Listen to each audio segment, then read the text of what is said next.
TRS పార్టీలో doctor రాజయ్యకు భవిష్యత్ లేదు, డాక్టర్ రాజయ్యకు టికెట్ ఇస్తే గెలవని చెప్పేసి అధిష్టానం నిర్ణయం తీసుకుని కేవలం ఒక్కరిద్దరు అనర్హత వేటు పడ్డదన్నప్పుడే ఈయన అక్కడ టీఆర్ఎస్ పార్టీలో చెల్లెన్నోడు, అక్కడ చెల్లెన్నోడు మా కాంగ్రెస్ పార్టీలో కాదని ఎట్లా చేస్తుంది. కాబట్టి దయచేసి అధిష్టానం, పిసిసి అధ్యక్షులు, ముఖ్యమంత్రి, ఉప ముఖ్యమంత్రి వీళ్ళందరూ కొంత శ్రీగంపూర్ నియోజకవర్గ భవిష్యత్తును ఆలోచించి ఇప్పటికీ ఇక్కడ ఇంద్రబీడం గారు మొన్న చాలా పెద్ద సంఖ్యలో ఓట్లు సంపాదించడం జరిగింది.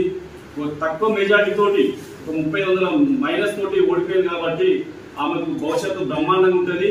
ఇప్పుడు డాక్టర్ రాజయ్య కనుక మళ్ళీ కాంగ్రెస్ పార్టీలోకి రావడం వల్ల మళ్ళీ కార్యకర్తల మధ్య ఒక అయోమయ పరిస్థితి దాపురిస్తుంది. ఎందుకంటే ఇద్దరు నాయకులు తిరిగినప్పుడు తేడాలు చెల్లా చెదిరై ఎవరెట్టిపోవాలో అర్థం కాక కార్యకర్తలలో కూడా ఒక గ్రూపిజం స్టార్ట్ అయ్యి దీని ఇంపాక్ట్ స్థానిక సంస్థల ఎన్నికల పడి కూడా మనకు కాంగ్రెస్ పార్టీకి నష్టం జరుగుతుంది.